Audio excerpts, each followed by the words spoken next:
ETF index mutual funds నేర్చుకుని stock మార్కెట్లో రాణించాలనుకుంటున్నారా? వెంటనే ఈ నెంబర్కి కాల్ చేయండి.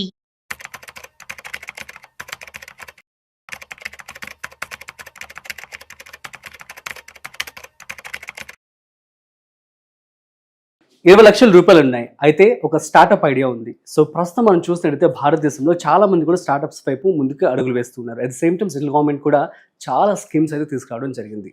సో ఇటువంటి పరిస్థితుల్లో ఒక 20 లక్షలు పెట్టి క్యాపిటల్ ఇన్వెస్ట్మెంట్తో ఒక స్టార్టప్ స్టార్ట్ చేయడం బెటరా?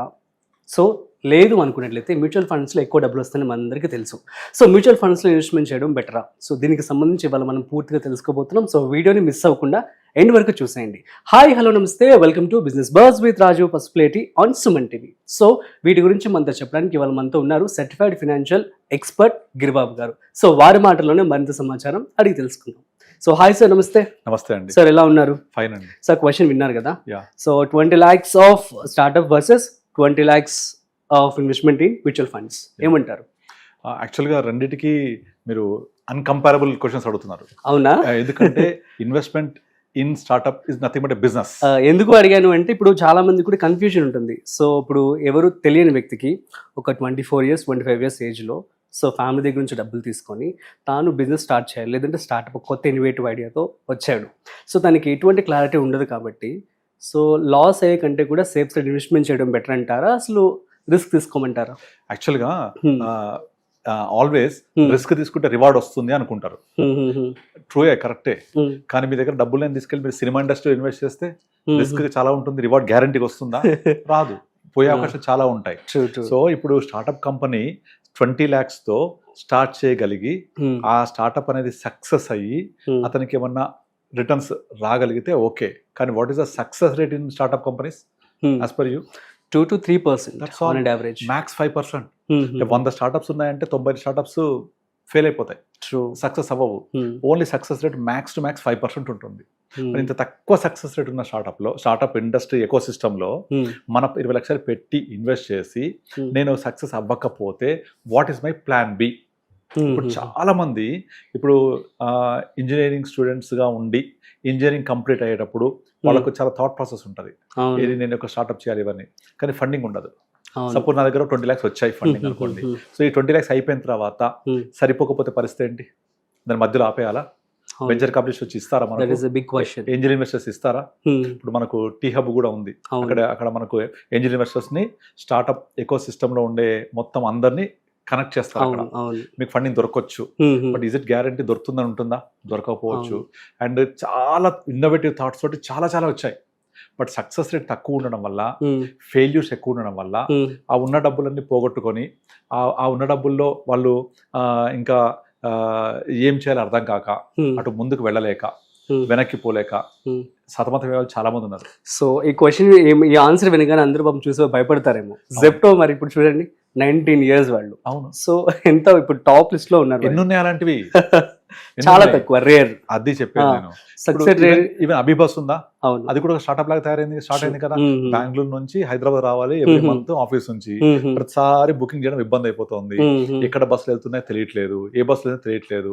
ఇప్పుడు ఏం చేస్తున్నాడు అతను, సుధాకర్ అనే అతను రెడ్ బస్ ఒక కంపెనీ స్టార్ట్ చేసి అందరూ సర్వీస్ ప్రొవైడర్స్ ఒక దగ్గర తీసుకొచ్చి ఒక ప్లాట్ఫామ్ క్రియేట్ చేసి బస్ జర్నీ చేసే ట్రావెలర్స్ ని ఒక దగ్గర తీసుకొచ్చి సర్వీస్ ప్రొవైడర్ ఒక దగ్గర తీసుకొచ్చి అంతా చేసి ఒక సక్సెస్ఫుల్ కంపెనీ అయింది. ఎగ్జాక్ట్లీ. బట్ ఫెయిల్యూర్స్ ని ఎంతగానో బైజూస్ బిలియనియర్ కంపెనీ. ఇప్పుడు పరిస్థితి ఏంటి?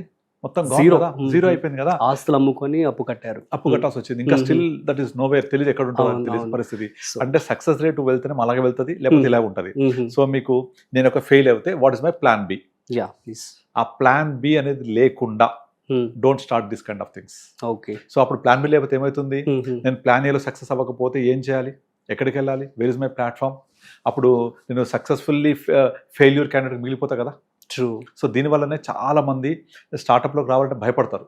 ఎగ్జాక్ట్లీ. అంతెందుకు, ఇప్పుడు మీకు స్టార్ట్అప్ కంపెనీస్ ఉంటాయి కదా, ఈ మంచి స్టార్ట్అప్ కంపెనీస్ని ఐడెంటిఫై చేసి వాటిల్లోనే ఇన్వెస్ట్ చేసే ఏఐఎఫ్స్ ఉన్నాయి. ఆల్టర్నేటివ్ ఇన్వెస్ట్మెంట్ ఫండ్ ఒక ఫండ్స్ ఉంటాయి. ఇది ఒక మోడ్ ఆఫ్ ఇన్వెస్ట్మెంట్. అంటే ఎందుకు చెప్తున్నానంటే, ఇది ఎవరైతే నేను స్టార్ట్అప్ ఎకో సిస్టమ్స్ లో ఇన్వెస్ట్ చేయాలనుకుంటారో వాళ్ళకు రాదర్ నేనే ఒక స్టార్ట్అప్ తయారు చేసి నేనే ఒక సక్సెస్ అయ్యే బదులు మీ దగ్గర ఉన్న బడ్జెట్ ని మినిమం 1 crore ఇన్వెస్ట్మెంట్ ఏఎఫ్ లో ఆ బడ్జెట్ తోటి వాళ్ళు స్టార్ట్అప్స్ లో మాత్రమే ఇన్వెస్ట్ చేసే రెస్పెక్ట్ ఏఎఫ్స్ ఉన్నాయి మార్కెట్ లో. అందులో ఇన్వెస్ట్ చేస్తే ఆ ఏఎఫ్ ఏం చేస్తుంది, ఎక్కడెక్కడైతే మంచి మంచి స్టార్ట్అప్స్ ఉన్నాయో వాటిని ఐడెంటిఫై చేసి పట్టుకొని వాళ్లకు ఫండింగ్ చేస్తుంటారు వీళ్ళు. చేసి వాళ్ళు ఏం చేస్తారు 10% 20% స్టేక్ కొనేస్తారు, కొని బోర్డులో కూర్చుంటారు. సో అప్పుడు సక్సెస్ఫుల్ అయినప్పుడు అది 1 పైసాది 100 వెళ్ళినంత డిఫరెన్స్ ఉంటుంది. అది అంటే రిస్క్ కూడా ఎక్కువ ఉండదు. అంటే వీళ్ళు నార్మల్ గా ఒక స్టార్ట్అప్ స్టార్ట్ అయ్యేటప్పుడు బడ్జెట్ తక్కువ ఉంటుంది కదా, 20 lakhs 30 lakhs పెట్టి దాంట్లో ఆల్మోస్ట్ 10% 50% స్టేక్ తీసేసుకుంటారు. రేపు పొద్దున అది పెరిగినప్పుడు, ఇప్పుడు Zomato for example starting promoters పెట్టిన వాల్యూ పర్ షేర్ ఎంత తెలుసా, 20 రూపాయలు. వాళ్ళు ఎగ్జిట్ అయింది 70 రూపాయలు ఎగ్జిట్ అయ్యారు ఐపీఓకి వచ్చి. 25 పైసా వాళ్ళకి పడ్డ రేట్ అది. ఎగ్జిట్ అయినప్పుడు వాళ్ళు పబ్లిక్ ఇష్యూకి వచ్చింది కదా, ఓఎఫ్ఎస్ వచ్చింది, అది ఆఫర్ ఫర్ సేల్. అంటే ప్రమోటర్స్ ఆఫ్లోడ్ చేస్తారు షేర్స్. అలా చేసింది 70 రూపీస్ పబ్లిక్ ఇష్యూ. వాళ్ళ అక్విజిషన్ కాస్ట్ 20 రూపాయలు. సో ఇంత డిఫరెన్స్ వచ్చింది ఆ ప్రాఫిట్. అది ఎన్నిట్లో వస్తుంది, ఎన్ని జొమాటో లాగా అవుతాయి, ఎన్ని బ్లింకిట్ లాగా అవుతాయి. సో అలా కావాలి, నేను సక్సెస్ అవ్వాలి, నా దగ్గర కొంచెం బడ్జెట్ ఉంది అనుకుంటే వాళ్ళకు AIF is the best route. అది పర్టికులర్ ఏఎఫ్ అనేది దీని మీద వర్క్ చేసి వాళ్ళు ఓన్లీ స్టార్ట్అప్స్ మీద ఇన్వెస్ట్ చేస్తారు. ఇది ఒకటి. మీరు వర్సెస్ ఇంకేంటి అడిగినారు, 20 lakhs in mutual funds. So mutual funds investment is different subject, అది డిఫరెంట్ స్టోరీ. దీంట్లో మీరు ఇన్వెస్ట్ చేస్తే మీకు ఏమొస్తుంది, ఒక over period of long time growth వస్తుంది. ఆ గ్రోత్ వచ్చాక మీ డబ్బులు పెరుగుతాయి. మీరు ఒక 5-6 years వెయిట్ చేయండి, మీ డబ్బులు ఆల్మోస్ట్ 15% వరకు పెరిగితే ఒక 4.5 years తర్వాత డబుల్ అయినట్టే కదా. 20-40 అవుతుంది, 40 ఇంకో 5 years ఉంటే 80 అవుతుంది. అలా పెరుగుతూ ఉంటాయి. సో మీరు మీ జాబ్ మీరు చేసుకుంటూ ఉండొచ్చు. పర్సనల్లీ యు ఆర్ ఫ్రీ, మీ డబ్బులు వర్క్ అవుతూ ఉంటాయి. అంటే స్టార్ట్అప్ థాట్ లేని వాళ్ళకైతే ఇది బెస్ట్ ఆప్షన్. సో ఒకవేళ తను చేయాలనుకుంటే, సో మేబీ డబ్బులు ఎలాగో పెరుగుతాయి కాబట్టి ఒక 10 years వెయిట్ చేసి అప్పుడు స్టార్ట్ చేసుకొని బిఫోర్ అంతే చేసుకోవచ్చు కదా. బిఫోర్ దట్ ఒక గ్రౌండ్ వర్క్ చేసి మొత్తం అంతా ఇన్ఫర్మేషన్ తీసుకొని చేయొచ్చు. కనుక కంపేర్ చేయడానికి ఇదేమో ఇన్వెస్ట్మెంట్, ఇదేమో బిజినెస్. ఈ స్టార్ట్అప్ లో బిజినెస్ లో ఇన్వెస్ట్ చేస్తే ఇది సక్సెస్ అవ్వచ్చు, సక్సెస్ అవ్వకపోవచ్చు. సక్సెస్ అయితే ఎనార్మస్ గ్రోత్ వస్తుంది. చాలా వరకు స్టార్ట్అప్స్ ఏం చేస్తారు, ఒక రేంజ్ తీసుకొచ్చాక అమ్మేస్తారు దాన్ని. ఎంత అమ్మేస్తారు, 50 కోట్లు 100 కోట్లకు అమ్మేస్తారు. అవును, ఇన్వెస్ట్మెంట్ ఎంత ఉంటుంది, హార్డ్లీ 1 crore 2 crores ఉండదు. సో డిఫరెన్స్ ఆఫ్ ప్రాఫిట్ చాలా ఎక్కువ కదా. బట్ అంత scale up mutual fund investment అవుతుందా, అవ్వదు, అస్సలు అవ్వదు. అలాగే మ్యూచువల్ ఫండ్ లో ఫెయిల్యూర్ ఉండదు, వెయిట్ చేసే డబ్బులు గ్యారంటీ వస్తాయి. ఇక్కడ ఫెయిల్యూర్ 95% పాసిబిలిటీ ఉంటుంది. అంటే మీ 20 లక్షలు 2 కోట్లు అవ్వచ్చు, మీ 20 లక్షలు 0 కూడా అవ్వచ్చు. జీరో అది కూడా win win win. So for example quality of input, quality of output ఇస్తే కనుక క్వాలిటీ ఆఫ్ రిజల్ట్స్ వస్తాయి. ఇంకోటి ఏమైతుంది, స్టార్ట్అప్ లో మీరు స్టార్ట్ చేసి ముందుకెళ్తున్న కొద్దీ డబ్బులు ఇంకా అవసరమయ్యి అప్పులు తీసుకొచ్చి టోటల్ గా ఫెయిల్ అవుతే అప్పులు తీర్చలేక ఉన్న ఆస్తులు అమ్ముకొని పోయిన వాళ్ళు కూడా ఉన్నారు కదా. ఎగ్జాక్ట్లీ కదా. అంటే రాదర్ మేకింగ్ మనీ. ఇప్పుడు స్టార్ట్అప్స్ కి సెంట్రల్ గవర్నమెంట్ చాలా స్కీమ్స్ కూడా తీసుకురావడం జరిగింది. ఉన్నాయి, కరెక్టే. ఆ స్కీమ్స్ అన్ని కూడా సబ్సిడీ ఇస్తాయి, హెల్పింగ్ చేస్తాయి, ఇన్ఫ్రాస్ట్రక్చర్ ప్రొవైడ్ చేస్తాయి. బట్ సక్సెస్ అవుతేనే డబ్బులు వస్తాయి. ఇవన్నీ ఒక లాంగ్ ప్రయాణానికి హెల్ప్ అయ్యే ఎలిమెంట్స్ లాంటివి. బట్ సక్సెస్ కాకపోతే ఇట్ బికమ్ ఫెయిల్యూర్. పెట్టుబడి పోయేది ఎవరిది, మందే కదా. అట్లా మీరు నార్మల్గా ఈనాడు బుక్లో చదువుతుంటే చాలా స్టోరీస్ వస్తూ ఉంటాయి, చాలా చోట్ల చదువుతూ ఉంటాం. మీకు సక్సెస్ అనేవి కొన్నే ఉంటాయి, ఫెయిల్యూర్స్ చాలా ఉంటాయి. బట్ సక్సెస్ అనేవి ఎక్కడికో పోతాయి. ఓకే, మరి మన ఆడియన్స్కి ఏం చెప్దాం సార్? 20 లక్షలు పెట్టి మీరు కనుక నేను ఇంకా పెట్టగలను, ఇంకా చేయగలను, ఇది పోయినా నాకు ప్రాబ్లం లేదు, ఇది పోతే కూడా నేను సక్సెస్ అయితేనేమో మల్టీ బిలియనర్, పోతే నాకు ఇబ్బంది లేదు, నాకు ప్లాన్ బి ఉంది, ఐ విల్ డూ జాబ్. ఇప్పుడు నాకు తెలిసిన ఒక క్లయింట్ నేను 2015లో కలిశాను.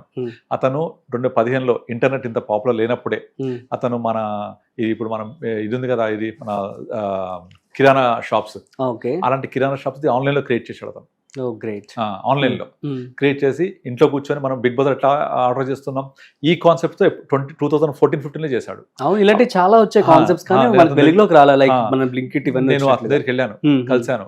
ఇట్లా నాకు వేరే రెఫరెన్స్ వస్తే ఇన్వెస్ట్ చేయాలని ఒక 1000 రూపీస్ 1500 రూపీస్ సిప్ చేయాలంటే వెళ్ళి కలిశాను, చేశాను, ఇన్వెస్ట్ చేశాడు. తర్వాత నాకు అతనితో పరిచయం ఏర్పడింది. అతను మాట్లాడుతుంటే తన ఒక థాట్ ప్రాసెస్ అర్థమైంది. కానీ ప్రాబ్లం ఏంటంటే అది సక్సెస్ కాలేదు, మొత్తం ఫెయిల్యూర్ అయిపోయాడు. ఈ లోపల కోవిడ్ వచ్చింది, డబ్బులు మొత్తం దాన్ని పెట్టాడు, అది పెట్టేసి మొత్తం ఫెయిల్ అయిపోయింది. కోవిడ్ వచ్చిన తర్వాత అందరికీ డేటా ఈజీ అయిపోయింది, ఈ కామర్స్ అనేది బాగా వచ్చేసింది, బిగ్ బజార్ లాంటి పెద్ద పెద్ద కంపెనీస్ వచ్చేసినవి. తను ఎక్కడ కూడా ఇండస్ట్రీ లేడు. ఇప్పుడు మళ్ళీ పోయి జాబ్ చేసుకుంటాడు. అయ్యో, డబ్బులన్నీ లాస్ అయిపోయాయి. జాబ్ చేసుకుంటూ ఉన్న శాలరీ తోటి ఏదో బతుకుతున్నాడు ఆ శాలరీ తోటి. సక్సెస్ అవుతేనేమో కింగ్, సూపర్ డూపర్ డబ్బులు. సక్సెస్ కాకపోతేనేమో ఇట్లా ఫెయిల్యూర్ అయిపోతాయి. మళ్ళీ ఇప్పుడు 2 lakhs 3 lakhs శాలరీ తోటి ఏదో జాబ్ చేస్తున్నాడు. బట్ ఆ మైండ్ సెట్ అలాగే ఉంది తనది. ఏది నేను ఒక స్టార్ట్అప్ కంపెనీ స్టార్ట్ చేయాలి ఫ్రమ్ జీరో నుంచి తీసుకోవాలని థాట్స్ చాలా ఉన్నాయి.